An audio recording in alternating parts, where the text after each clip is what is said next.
We want to give you guys a real insight into what we see are factors that can really help you move ahead, get signed from all facets of an artist's point of view, labels, what they're looking for, marketing, and try and just help you guys get ahead, because it's probably one of the hardest parts as a producer, one of the most daunting areas. And so on this panel, we've got some great panelists. D.Ramirez, I'm sure you guys would agree, that masterclass was fantastic just now. Grahame Farmer has joined us from Data Transmission. Thank you for coming, mate. Hi. Hi. And Matt Smallwood, Toolroom A&R as well. Hello. So let's dive straight in. Let's talk about at the beginning, artists themselves and their sound. And I think that's something that we talk about a lot at the Academy, and is thrown around a lot, isn't it? About artists having a sound. How important is it for new artists to find a sound, to create their own identity? Do you want me to kick off? I think we touched on it earlier, it's very similar from a label's point of view. How are you going to kind of build a tribe and a fan base and longevity if you're kind of sporadically, you're putting out deep house one week and then you're putting out a techno record the week after. There are some artists, obviously, that I won't name at the moment, but thank you very much, who send demos each week and you don't know week in, week out what style it's going to be. And I think certainly when you're kind of learning your craft and you're trying to find your kind of position within the industry, very important to stay focused and have a target label or a set of target labels and work towards them, because you kind of spread yourself too thin across too many kind of sub-genres. It's just, nothing's ever going to stick. So I think that's quite an important lesson. As you say, we touch on it a lot in the Academy. When the guys are first starting out, pick a lane, pick a reference track, stick to it.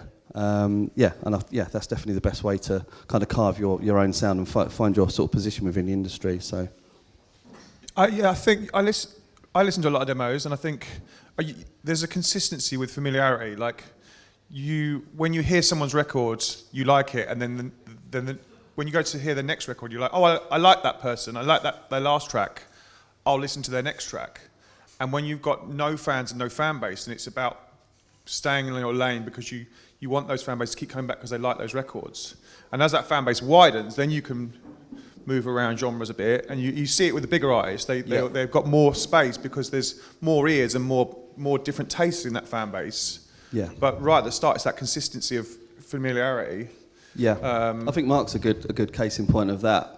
The Untold Business album that he put out was technically a kind of a soulful house record, really, album, and because he's built up 20 plus years worth of respect and trust through his fan base, that it kind of earns him the right a little bit to do that. But I think if he couldn't have done that in the early days, because it just would never have stuck. It's particularly important in your early stages of your career, and when you're trying to become what is labelled a breakthrough artist, someone that's starting to make an impact on the scene. I think that is the most vital time where you really need to be sending the same message out there. And not just for your fan base, as Grahame was talking about building your fans, he's totally right, but there's the second side of that as well, which is the industry. And people like Matt, you're trying to get your music heard by A&Rs, but also the people who, I kind of call them they're the gatekeepers to reach your fans, DJs, radio, promotions. Don't try and please everyone. You've got to just stick with the sound that you're doing and stick with the people that like that. Because when you start to spread yourself too thin, you can start putting off someone who actually was a fan of what you were doing. And when you start to change, if they're not a fan of that, they're going to switch off from you. Yeah, one thing I tell my students is you make everything, have fun making everything, but let's just remember one phrase: we don't have to release everything. Yeah. You can keep stuff that's just for you, and those great artists and great DJs in the past that have had those secret weapons they've just been those. Remember the old white labels that were just those records that they had were theirs. So make everything. Have fun with it, because that's how you're going to find your sound. You might change sound. Mark's always had that saying, hasn't he? So a lot of the time it's about the records you don't release. You don't have to release everything. And yeah, if you get to that stage where you release a record, it could have a detrimental effect because the last record you released was great and it really worked and it connected. and then you rush the next one out and it doesn't quite connect. You go, oh shit, maybe I shouldn't have done that. So yeah, a lot of the times you're And what 100% about right. what about finding your sound from an artist's point of view, like the actual beginning part? So as a producer, I'm influenced by so much different music. I mean, I grew up listening to Depeche Mode, right? And I love Depeche Mode. But yeah, if I was to make Depeche Mode style music, it would probably put a lot of labels off. But I like all sorts of different things.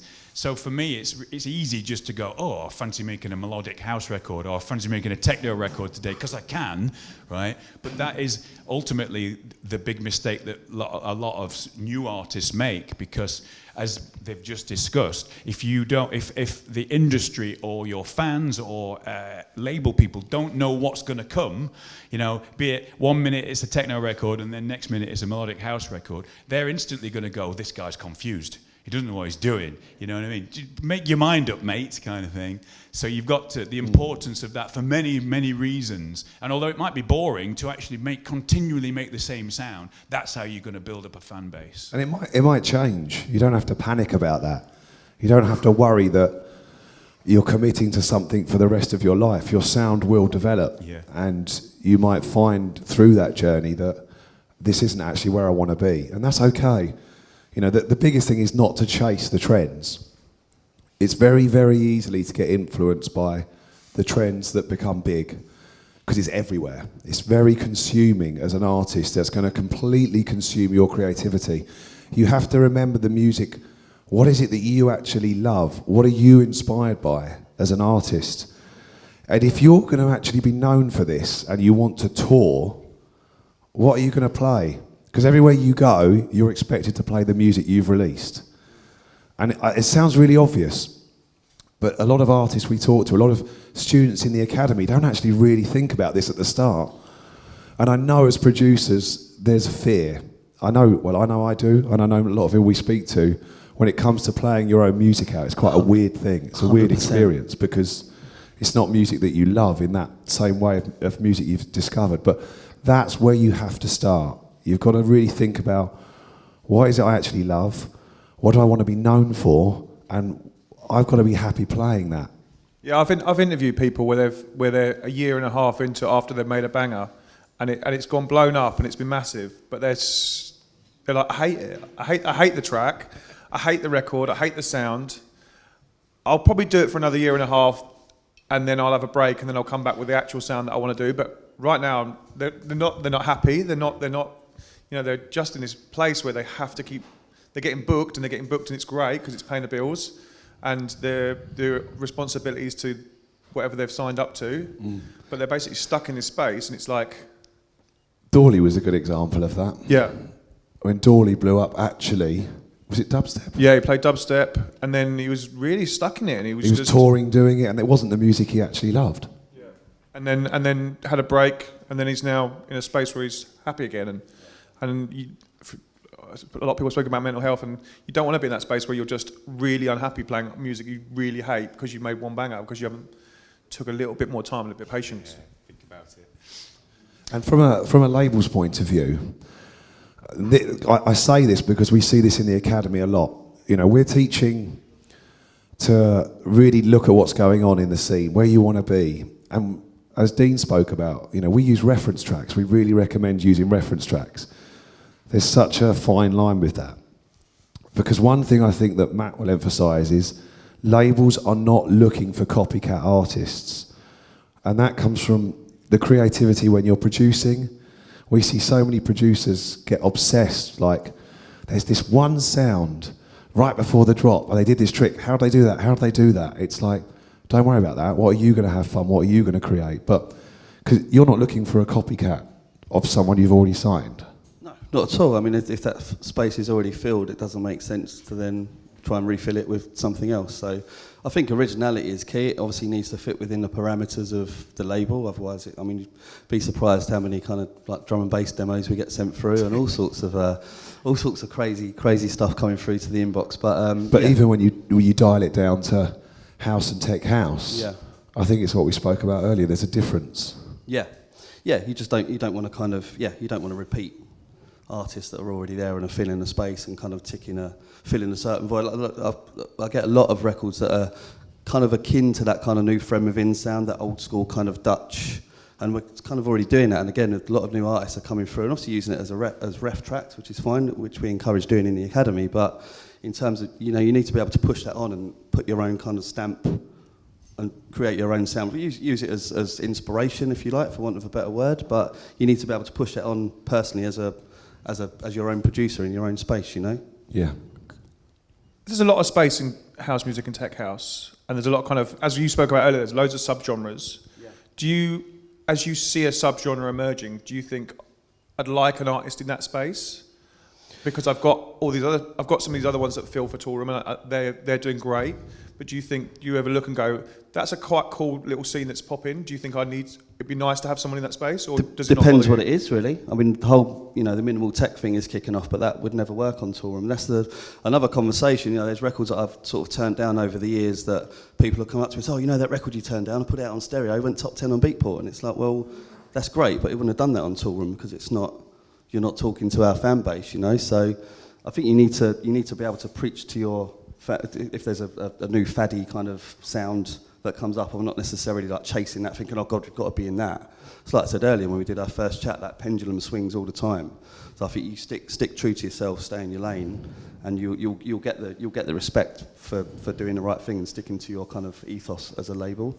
But always obviously open for hearing new subgenres and new sounds and stuff, of course, because that's how you develop the brand and you develop your sound and push forward as a business. So always welcome, new styles and new sounds, but I never go actively chasing it, no. Okay. Let's talk about demos as well then. So at the actual, we'll get to sort of demo submission etiquette and stuff. But I think for you at a label, what's a common thing that you see with demos where they're falling short, where they're not quite getting there? I think the biggest thing is that little adrenaline rush when you finish a track and you're like, wow, this is my best thing I've ever done, this is brilliant. And I used to do it to you, I don't know, because you're grinning, because you know what I'm going to say. So before I started working at Toolroom, I would always send Pete demos before I worked there. I've been at the label for 12 years, but been producing for a long time before that. And I used to do exactly the same thing, so I know it's a thing because I did it, and if I'm honest, probably still do it myself. But it's like you get that rush of blood, you're in the studio, you hit bounce, you play it off, play it in your headphones, you're like, oh my God, this is brilliant, love it, this is the best thing I've ever done. And before you've lived with it and you've played it in the car or you've listened to it walking around doing your weekly shop or in the gym or whatever, or listen to it on your laptop or your AirPods, or that's it, bang, you hit, hi Pete, yeah, I think I've got it, this is the one. And then he comes back, yeah, it's not quite right, but and you're like, oh, geez, okay, right, great. But then you listen back to it and you're like, I've had a bit of a rest from this, and I don't think that vocal's not quite right, or that piano's not quite right, I don't like that chord sequence. And we're all guilty of like rushing music out, and once we've finished it, we have this crazy rush of blood to the head. We're like, oh my God, we've got to sign it. That one bit of advice that I would say is that no one's got a gun to your head saying you have to send that now. Just step away from it, even for like a few days, a week. Go back to it, because it's like through the academy, when you listen to something with fresh ears, if you've had a 2 or 3 day break from a track and you go back and listen to it, if there's anything that needs changing, it's so obvious. But you kind of we call it tech house blind, where you're looking at everything on an Ableton project, and you just don't hear the obvious things that need changing. I think we're all guilty of that. So the recommendation would be step away from it, work on something else, give your ears a rest. Go back to it. Don't watch it as a project as well. I remember reading an interview with James Abelia, and he said that he used to get a tea towel and put it over his monitor so he couldn't see the track progress. He said, because I'd look at it and I'll just tweak that. He said, I'll never listen to it from left to right. I'd always be tweaking. He said, whereas if I cover it up and just walk around my studio, I hear it as a piece of music rather than a project. Yeah. And that's when stuff becomes really obvious, and you're like, oh God, that's too loud, that's too quiet, breakdown happens too quickly, the arrangement isn't right. Because I think as well, for me, it's even longer than that. I've walked away from projects for months and then come back to them with fresh ears and been totally reinvigorated and excited by it, and realised that there's another 20% I can get out of that. So it's different for everyone, but that record's not going to age, is what I'm going to say. In your mind, you're thinking it is. No one else has heard that. The scene hasn't moved on that much in 2 months. And the thing is as well, certainly if you're kind of in the early stages of your career, it's kind of the same as me sending promos to artists that aren't going to support them. It'll only take an A&R sort of 3 or 4 of those where you're like, yeah, they're just not quite ready, they're not quite there. So next time it comes in, you've already got a preconception, is this going to be the one, or are they still... And you don't want to turn A&Rs off, so you want to make sure it is your best work. So that's what I was going to say, like, how do you know, or what is the thing with it, making sure it's your best work? The other thing we've got to say to people is DJ with it. Play it at home and see if it stands up against your favourite tracks. And if it doesn't, then you can hear it. You'll hear it in between. If you mix it between two great tracks that you know are great tracks, you'll hear the difference. And you can then hear from that point of view what needs doing. Yeah. Yeah, when I did a record 10 years ago or something, it turned out to be quite a big record. That's exactly what I did. I was taking it home, I put it on CD, it was CDs at the time, and playing it in a set, and it was just like, oh, you can really hear what needs doing to it. It's really obvious. At the same time, it can be quite debilitating as an artist, can't it, though? Putting it in a set against loads of top 10 artists, and then there's your track not mastered. But I've got work to do. I think the thing is, though, what everyone's saying here is, and it is hard, there isn't a magic answer to this, like, when do you know? But deep down, I think most of us have a gut feeling when we take time away, when we listen to something, is that actually our best work? Can we actually do something better with that? The sounds that we're using, the vocal or the stab, is that killer, or have I just been a bit lazy with that sound choice and gone, yeah, that'll do. That lifts the record. How good is that sound? Yeah, we listen to demos every Monday. I have a Twitch stream, and every Monday afternoon we listen to demos, and it's really great because over the last 2 years of doing it, we'll see people that have come through that have gone. The ideas they'll drop the same idea in every couple of weeks, and they can do that because we'll just go, yeah, this is getting better. You've changed that, or we can hear you've changed the thing, and that watching that process of it just evolving a track is so lovely. The other thing people in the audience will go, I can add something to that, and they'll then jump on and collab with it because then they can add that 10%, or they've got another idea they can make it better, which then takes that project in a whole different way. It's nice. See, that's a huge thing, right? And obviously, what we do within the academy, it's a different thing. It works.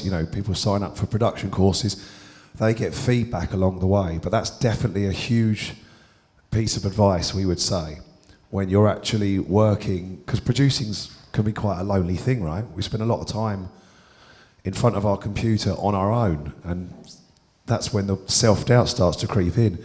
Having people that you can play music to that isn't your mum or your best mate that just tell you everything sounds amazing, it's really important to get that sort of assistance. I mean, what's interesting is the way Matt will work with a lot of successful artists is those big successful artists actually have the luxury of being able to send music to Matt that might not even be in a finished state. Sometimes just a 16-bar idea, right? But yeah, there's a really interesting concept there between how good the idea is against sometimes the finished track. Yeah, and I think that comes at a different point in your career. So a good example would have been the Left Wing Cody record, I Feel It, because John from Left Wing Cody was actually renting the Toolroom studio. He moved to Maidstone, long story, and he was renting the studio, and he came in one Monday morning, and he was like, oh, just about to walk through and get started for the day, and he was like, oh, Matt, I think I've got something to play you, actually. And I was like, okay, cool, so come and find me at lunch. So I came and sat at my desk at lunchtime, and I just, plugged in and whatever. It's like, it's just a vocal and a piano, but I think there might be something in it.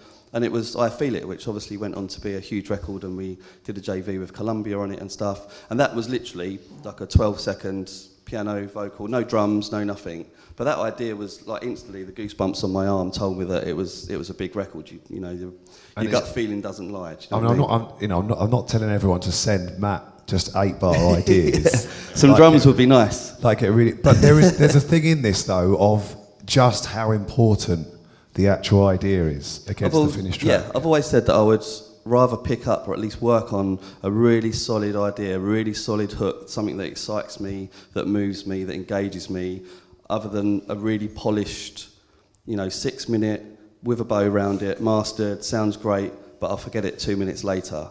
It's all in that backbone and the spine of the record. If something gives me goosebumps or makes my heart beat a little bit faster than it was beating before I hit play, then I want to hear more of it and I want to develop it and work on it, rather than listening to something that sonically sounds, oh great, lights up the room, sounds fantastic, but I've played something else after it and I've now forgotten what that sounded like. It's all about that core idea. From an artist point of view, have you worked like that, where you've worked on lots of ideas, but I realise one has got the magic, that's the one you're going to then put the time to? Or are you just producing and finishing all of them?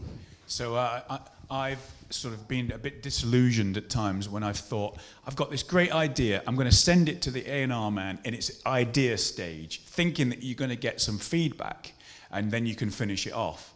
But it doesn't work like that. It never works like that. In an ideal scenario, you could send it to Matt, and Matt goes, oh, I like it, it's a great idea, carry on, do this, do this, do this, and do this.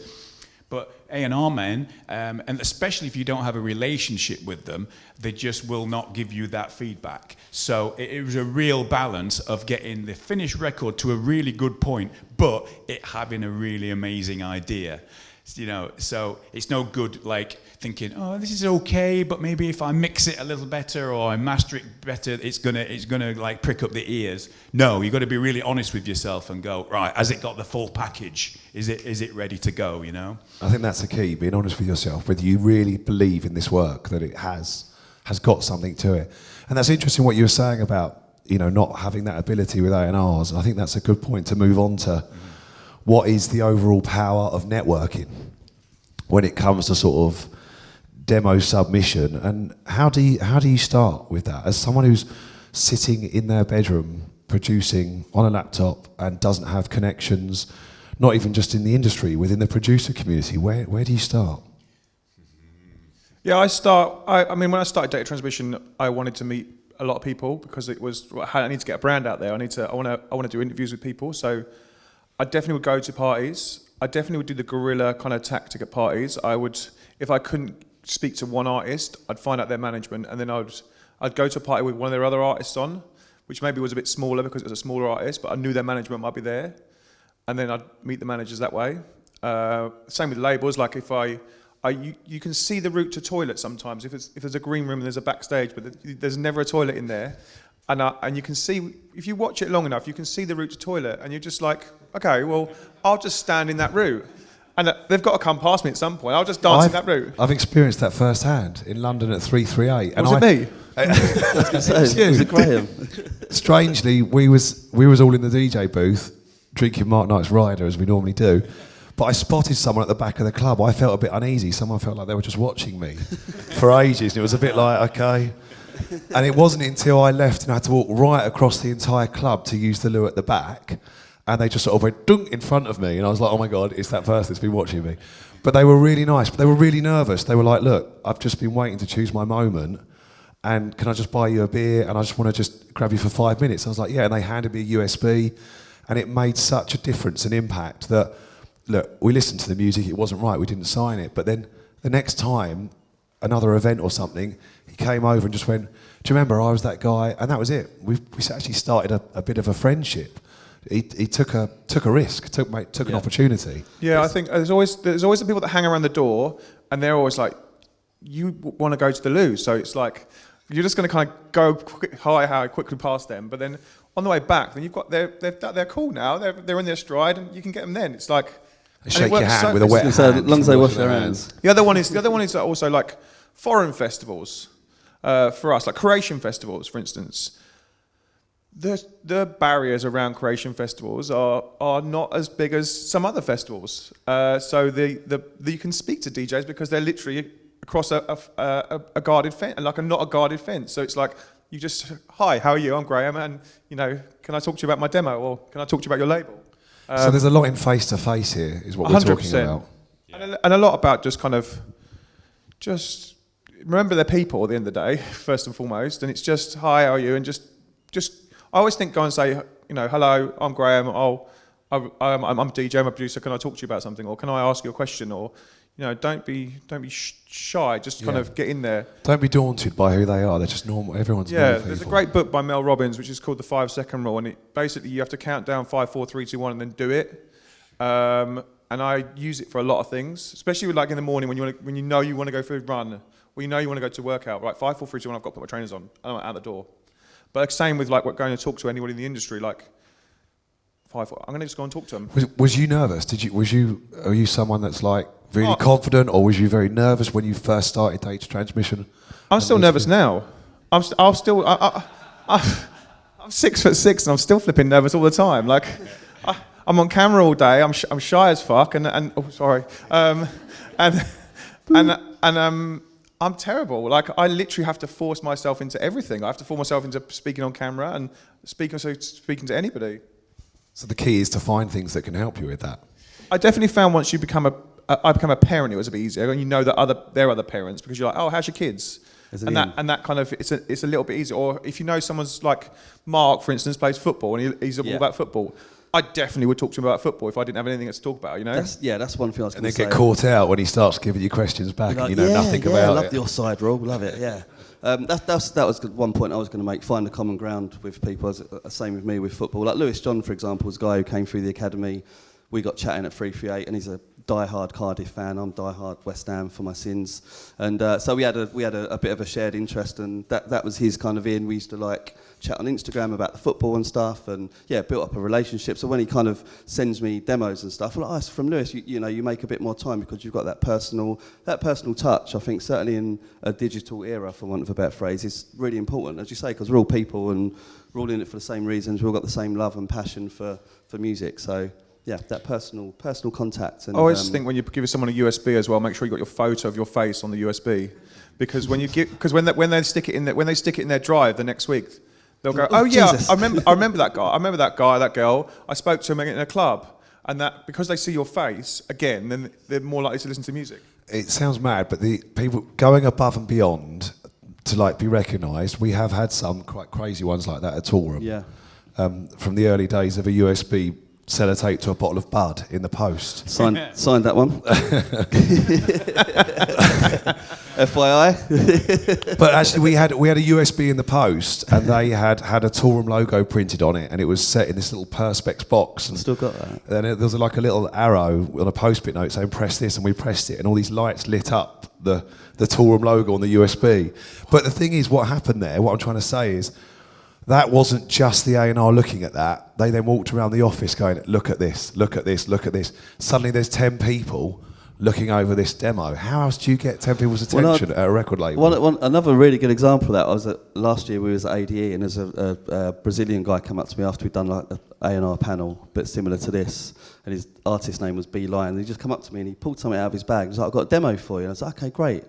And he pulled out a Brazilian football shirt, and I was like, oh, he obviously knows I like football. And he was like, yeah, he said, if you scan the QR code on the arm, it takes you to like a SoundCloud demo page. And I was like, wow. No way. So I scanned it on my phone, bang, 3 demos come off on SoundCloud. And I mean, elaborate. I'm not saying that's what you need to do, but I mean, fantastic. Again, I did like a social media post about it and tagged him in it, and he got more followers. And again, now every time he sends me something, I'm like, oh, that's, B Lion from Brazil. And you got that, and you've broken down that initial barrier of contact. And so, yeah. That's what I'm taking from this conversation, is that the cold demo drop to info at whatever label, insert label here, it no longer really works, and I think you've got to think outside the box. Yeah. It does work, but what we're trying to say is, for networking as well, push yourself outside of that. Yeah, exactly. So when you do get a demo and you go, oh, it's that guy, I've met him outside the toilet that time, Grahame, and Yeah. The guy who's following me to the toilet. So like, I'm gonna be watching off. so what about like more grassroots stuff as well? Because other than what you guys are doing right here, going to conferences is an amazing step. Talking to people, how else can people go further in building a creative network as artists? Well, I mean, let's start with the Toolroom Alumni group, for instance. If for students of Toolroom, there's something called the Alumni group. If you've finished a course or if you've been through a course, then you are automatically enrolled into the Alumni group, which is it's a Facebook. You know a little bit more about it than I do. But it's a group where they're in their hundreds now of students can meet and chat and collaborate. And I think even outside of the academy, though, what you can take from that is trying to create these groups yourself. Mm-hmm. Yeah, there's some, like we've got our Discord, and that's all producers and DJs, and they're working with each other, they're making tracks together. We actually have a section on our Discord, Finish My Track, and people will just drop I've stuck, and other people will jump onto it. Or, like I said, we listen to demos live from Discord. There are some other great Discord communities which are popping at the moment. There's one called Kick and Bass, which is West End's thing. And again, that's full of producers that are working with each other. They do production stuff in there, which is really cool. Yeah, the Discord is growing mental at the moment for groups. So the big thing here, what we're saying is push outside of your comfort zone maybe, but just reach out. Don't be alone in doing this, because opportunity will come from that, from collaborations and meeting people. Yeah, also like you're saying, conferences are great, and not just come and meet you or Matt, or like everybody in here could be a label owner in 5 years' time, could be somebody in 10 years' time, and I literally, if I would shake everybody's hand in here, I'd literally try and meet everybody in here, because that network you start here might in 10 years' time go, oh, I'm going to sign your record, and you go, oh, I met him in Berlin at the conference 10 years ago. We've definitely had that. Yeah, there's a lot for that. So let's go into the nitty gritty of demo submission as well. Like, what's some of the most obvious do's and don'ts? I know a lot of people talk about this, but I think sometimes it's undervalued, because I think you still receive demos that are Dear defected. Well done. Fall at the first hurdle. Just for a start, just do your basic things right. A nice introduction email. Doesn't need to be War and Peace, but a bit of an introduction. How long have you been producing for? Any other labels you've released on? That's always just a nice little nugget-sized bit of information about you as an artist, just to give me a bit of an idea of where you are in your career and how long you've been producing and stuff for. The number of demos to send at one time as well. I mean, if you're sending a SoundCloud link with 15 demos on, I'll be honest, you get to 4 or 5 and the needle drop becomes longer and longer, and it's like, again, like we touched on earlier, put your best foot forward. Don't start sending 10, 12, 15 tracks to an A&R, because it's a busy role. I mean, we get thousands of demos a week that we all have to kind of divvy up and sift through between everyone in the office. So that would be another big thing. It's, 2, 3 max, if max out of 3. Don't any more than that, and you're just watering everything down. You've got to think it's from the same producer on the same period of their path, if you like. So they're all going to have a bit of a familiar sound. So by the time I always go back and I say, send me your best 2, because then they can go through and right, this is my best one. Yeah. But I guess if they like all 3, you can also ask and go, have you got more? Oh yeah, I mean, if you're going to send me 3 and I want to hear more, then that's great. But rather than do it the other way around and send me 15 and say I need to hear less, it's your brain always does a weird thing when you see 15 tracks and from demos. It just goes. It's just overwhelming. How'd you go? It's just overwhelming, isn't it? Just put your best foot forward. 2 or 3 of your best tracks. And something as simple as the sort of the metadata side of organising stuff. I'm still amazed at students that study with us, and it gets to the end of the course and they send me their final track, and it's like something final bounce in capitals, then underscore V3.1. Final. And then their nickname, and I'm like, who is that? I don't actually know what student that is. Yeah. I know it sounds obvious, and it sometimes can be advice that's like how to suck eggs, but honestly, even your email address in the track title. Yeah, exactly. So I was chatting to Wes about it yesterday from Defected. He did a really good talk yesterday. He said exactly the same thing. So the amount of times I'll be sat on a plane and I'll be skimming through demos. He said, and it's just like demo V1. He's like, oh, this is really good. Who's done that? And it's just like demo V1. It's like, oh, great. Because you're never going to be able to track that down through the thousands of demos that you get. So it sounds really simple, but name, email address in the actual track title, make them downloadable as well. And that's the one thing. Whenever I send demos to Mark, he's like, I need it downloadable because I'll download it, and if I like it on the plane, I'll play it at the weekend. You've got to remember, a lot of these A&Rs and a lot of the guys that you're sending these demos to, they want to play these records out in a set. If they play it in a set and it's going off, they're going to be more likely to sign it, because they're like, wow, I played that track from Joe Bloggs on Saturday, went off, we need to sign that. One thing that a lot of people always ask is, what happens when you get no reply? How long do you wait before, do you chase it up, or do you send it to someone else? I think there's a respectful level of chasing up time, for want of a better phrase. Like, what's the average? Don't sort of chase after 2 hours and be like, so do you want to sign it or not? 1 week, 2 weeks? A week, I think, is an acceptable time to go back and say just a little bit of a nudge. No, you're busy, just putting this at the top of your inbox. Give me a shout if you're feeling it, whatever. Yeah, I go for normally a 2 nudge after a week, and then after 2 weeks, and then then you fall onto the toilet. And then I'm on the next, and then I'm on to the next label. Yeah. Yeah, that's a fair shout. That's a really good shout. But you do have to remember that, I'm not just making excuses for myself, but the actual role of being an A&R is the inbox is just insane a lot of the time, and it is almost impossible to get back to every single person. But yeah, a little nudge. I also think with the demo submission, the subject of the email is a hook, and a potential hook.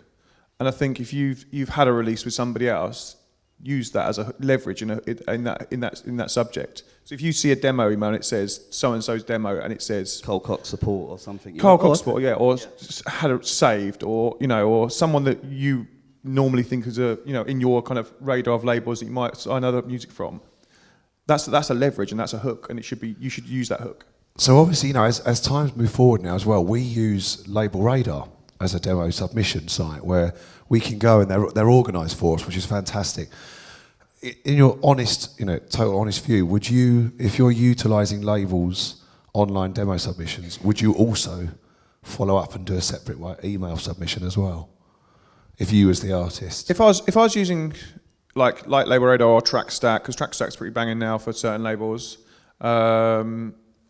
If I knew that A&R, I would email them. I was going to say, personally, depend on the relationship, I think, wouldn't it? Yeah. If I didn't, then I would just use the system. If I'd had a previous release, I'd go back by email. Again, it depends on the network, depends on your relationship. But if you didn't have any relationship, what we're saying is push forward and reach out. Would you do both? I'd try and search an A&R on LinkedIn for sure. I find LinkedIn's great for label owners because essentially it's a business platform. You search Toolroom and all of you come up, which is lovely. So you can find out who the actual A&R is. It's quite easy to guess email addresses, by the way, as well. When you go on LinkedIn and just see that it's generally first name @thelabel.com. So even if you're just trying blindly, give it a go. Or first name or first letter last name as well. That works sometimes. There's a lot of going above and beyond and a bit of research and a little bit of detective work, but it pays off. It pays off. Matt's laughing because he's just thinking. Yeah, cheers, Pete. Everyone's going to email you. Cue a massive inbox when I get Everyone back. can now guess Matt.Smallwood. It's actually not. So let's talk about resilience that we've got up here on the screen. So imagine if you've been making music for a few years, 2-3 years, and you feel that your music is at a level, you feel that I've got tracks that are amazing, and you're constantly sending out, you've got a label in mind and you're hitting those labels and you're getting rejected, you're getting a lot of no's or no replies. That is quite debilitating. We talk about mindset a lot in the academy and how much that can affect you and affect your creativity, your will to keep going. What's your advice to artists to push through that?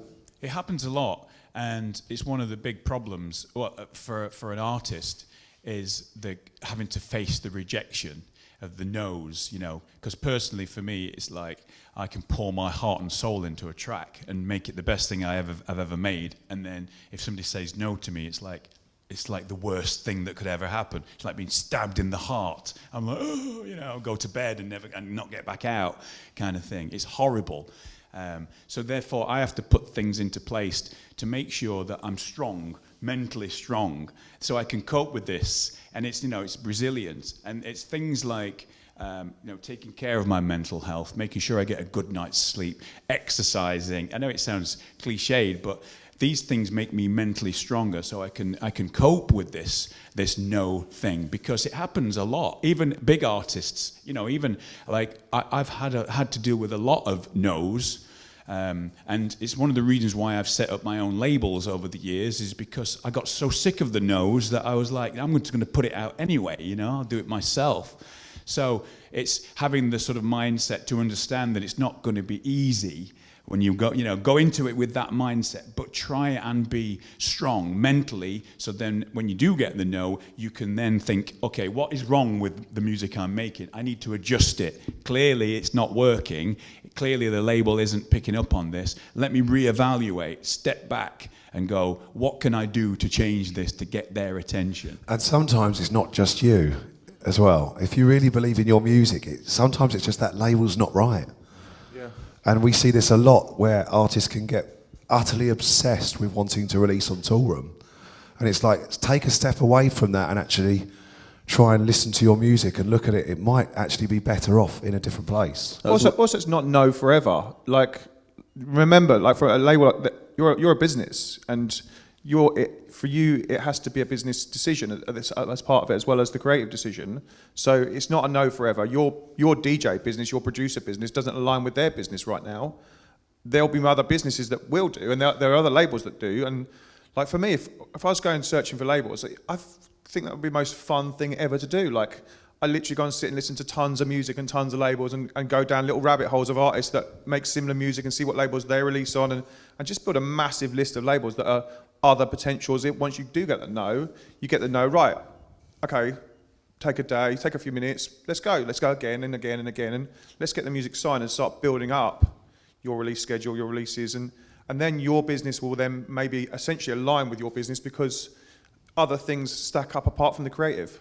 Yeah, I think that's a valid point you made about having target labels. It's something we talk about in the academy quite a lot when we sit down with the students at the very start of their journey. We're like, right, handpick 5 labels that you'd like to release on and have a target list of labels, you know. And if after 2-3 years they're all saying no, are you writing the right music for that label? Like you say, is it right for those labels or not? You know, you need to take a step back and make sure that fundamentally the music you're writing is actually going to sit on those labels in the first place. And it doesn't come straight away, does it? You know, you've got to admit to yourself that that journey's going to take a while. And it's an old cliche, but the saying goes, you can climb the ladder, but you have to take it one step at a time. Don't expect to be able to get to the top in one go. You know, work your way up. And like you said, have the target, aim for it, but you know, maybe start smaller. But it's funny enough because we actually call that concept ladder labels. That's something we often talk about and say, have the label that you really want to get to. That's fine to say, I want to get signed to Toolroom, Defected, Solid Grooves. What might be the route there? What might be the route to get there, rather than getting obsessed and then a year of no's and getting really down?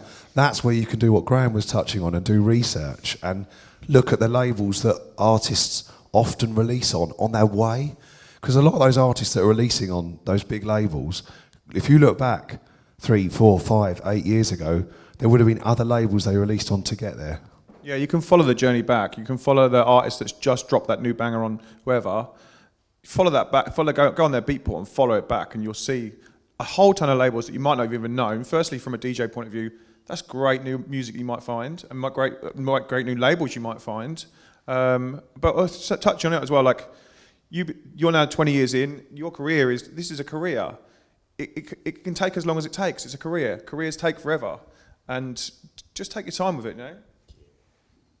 Yeah, definitely, 100%. I just want to touch on something really quickly at the end here, because I think the time we're in now as well, a lot of artists come up to us and have been asking us this question in more recent times about self-releasing. And because they see that's a path to get their music out there.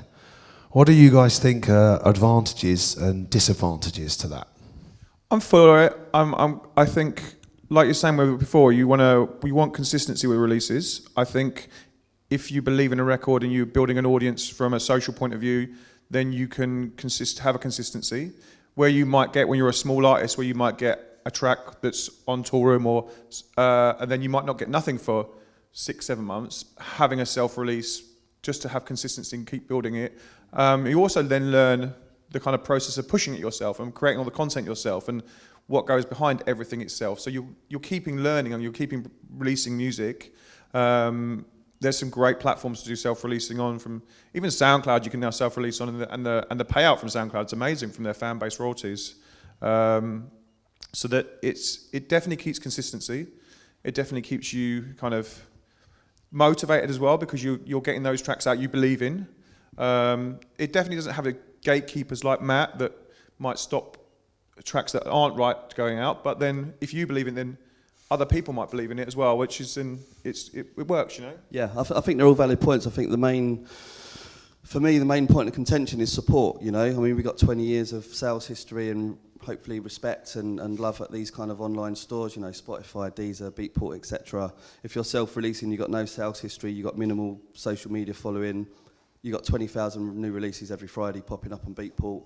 How do you cut through the noise? How are you going to get your record supported if you haven't got all those things in place? So I get it as attaching something to your brand, like Noise, who's done with the Techni thing, or like John Summit's done with Off the Grid. It's kind of a little adaptation to your brand, which kind of adds to the whole kind of story. They're very big artists. Yeah, you know, but so they're bigger artists. But they're obviously going to get the support because they're, as you say, they're bigger acts. But I think if you're starting out, it's just such a minefield in terms of trying to get your records to cut through. It's hard. I mean, it's hard for us. I mean, not every Toolroom record gets added to editorial. But you have the trust of quite a big list of DJs as well. Yeah, and that's what I mean, and that's coming from a well-established label with a fan base and a following. But even with smaller artists, you've got to do a lot of work yourself. Like even if you had a release on Toolroom tomorrow, for instance, you've got to put a lot of content out yourself, and that's what we teach from our YouTube channel. That's what we are trying to educate and make the content yourself, do the stuff yourself. You know, think about ideas to make content, and we definitely, from my side, help people make content and come up with ideas to push their records.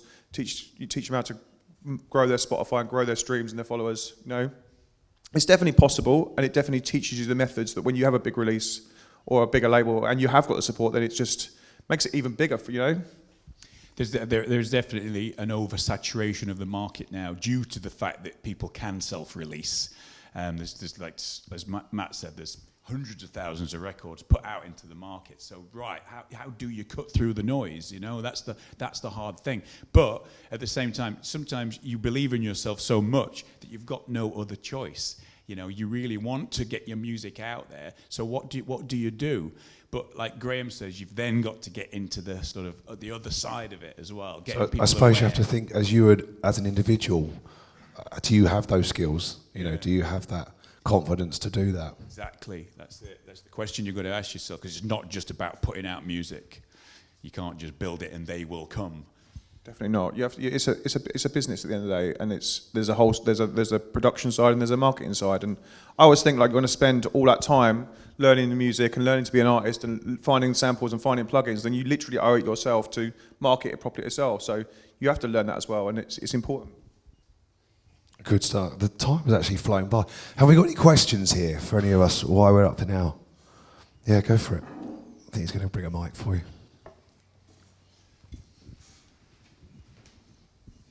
I actually have a question. I feel that nowadays artists put out a lot of records in short time. So I feel that a lot of times the records they have Splice vocals on it. They don't use a vocalist, for example. Do you have any recommendations how to deal with that? Should I do more quantity or should I more concentrate on the quality? Good question. All eyes on me for this one. I don't think there's a problem with releasing a lot of music earlier on in your career. If you've got a little bit of a tick list and you want to kind of hit a certain little list of labels, like we was just talking about target labels, I don't think that's a massive issue. Obviously, in the digital world, digital music has got a shorter shelf life than it would have had back in the day, and you see people releasing every sort of 2 to 3 weeks, which I think is just too much. It's just far too much. I think that's too much. You almost make your own music disposable because they know that 2 weeks time there'll be another one, and I'll just take that one off the USB and I'll put the new one on there. You're almost devaluing your own music by doing that.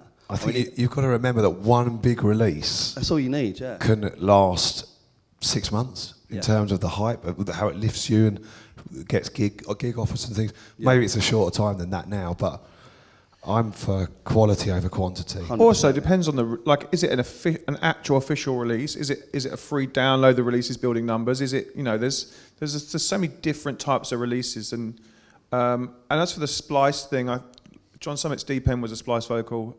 Make the best track possible. It doesn't matter if it's Splice vocal. Just it can come off a Splice. With using Splice as well, using Splice vocals, the one thing I say in the academy a lot is get creative. Don't just go to house vocals volume 1. Look for some hip hop, R&B, 90s acapellas. Pitch them up, slow them down, chop them up, that sort of stuff. Don't just think you're just going to grab one and just plonk it in a track and it's going to be massive, because then everyone can do that. And you've got to think everyone is writing house music. The first thing they're going to search for are house vocals. It will be rinsed to death. So be a bit more creative with your digging and find something a bit more obscure and then get creative within that sample, chop it up, edit it and stuff. Personally, I think 6 releases a year is enough.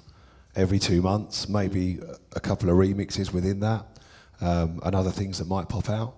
Never in December if you're small. Are you talking height or? No, just if you're a smaller style artist, never do anything in December. Have a month off. Like, there's so much Christmas, end of year promotion, big tracks getting replayed. Your your aspiring artist track, you're just going to get lost. Wait till January, have a month off, never in December. I think that's good advice. Yeah, really good advice. Anyone else have a question? So just on that, with the releasing music, obviously, how many weeks do you think is the best to prepare for the release in terms of promotion? So I don't know, is it 1 month maybe, or like also like after, so you Pete mentioned like maybe having release every 2 months, so maybe having like a marketing starting 4 weeks before and keep pushing marketing 4 weeks after. I understand what you're saying. I personally don't think that as one record ends, you need to be moving into the next one. I think it's too much. I think people will actually start. If you actually look at it and look at big artists when they really blow up, some of them have like a momentum and it's quite a lot, but actually it's not. It's all about a record, and then it'll all be about touring and stuff like that. What I'm talking about is like the hype, the social media sort of stuff. Look at other things. You don't want to just be going from record to record. You can do a lot pre now with like UGC content from TikTok and Reels. You can start a little bit earlier with kind of attaching your music to something, which can help build hype. So what would you say if there was a release date? How early would you start? Depends on the label, because there's a lot of shit labels, and they will give you the release date the day before. And if you get the release day the day before, then you start the day before. And there's definitely a way around that, but kind of keep an eye on your Spotify every week around when they said maybe it will start coming out. But if you're a good label, then start 2 or 3 weeks before, like start building a bit of content before and start thinking about it, or just plan what you're going to do around that content. Because I always think with a release, like, what's the track called? And I think then what video can I find that I can attach that music? And I think there's so many if you think about that, so many great artists, it's all about the visual as well as the music. And if you think about the biggest artists in the world, the Madonnas and the really prime, massive, even like Biceps, it's all about the visual and the audio. So think about how you're going to attach that audio to visual to make it for people to watch and listen to. And then take the track name and go, right, what 10 ideas can I get from that track name that maybe tie it loosely to music, or tie it loosely to, like, someone said a track the other day, it was like Forget Nothing, and I was like, well, what things forget nothing? Well, elephants forget nothing. There's something, maybe there's a bit of string around your finger, that forgets nothing, right? Those kind of like just random ideas that you can then tie to a bit of music to before it even comes out. So get creative. So a couple of weeks before. And just to finish off, I want to say this because this often comes up. Do social media numbers impact A&R decisions? Go on, Matt. It's like I said earlier, I'll always sign a good idea regardless of... I'll always hear the music before I do anything else, so the social media impact would come afterwards. I mean, if I hear a record and I'm like, wow, that's great, I want to know more about it, and the artist has got 2 million followers on Instagram and you're going to hit a decent then that's a bonus. But I wouldn't look at the social media numbers first and then be like, right, I need a record from them. It's always the other way. Again, it's the idea, and the music is the most important thing. As I say, if you've got a built-in fan base that's already there that you can plug into, fantastic, it's a bonus, but it's never a first port of call. I guess as Toolroom, though, you have an audience that you can bring to a record, whereas other smaller labels, they will definitely look at that because they'll look at it as a symbiont process of, right, the artist has got some numbers, we've got some numbers, we can then bit of a springboard, yeah. Whereas you as a bigger label have got your own springboard that you can add to it. Yeah. Good honest question. I think we'll have to wrap it up though. Thanks for the questions, guys, and thank you very much for your insight. I hope you guys found that a bit more helpful, a bit of a deeper insight into kind of ways that you can push forward to get signed. Thank you. Cool. Cheers, everyone. Thank you. Cheers, everybody.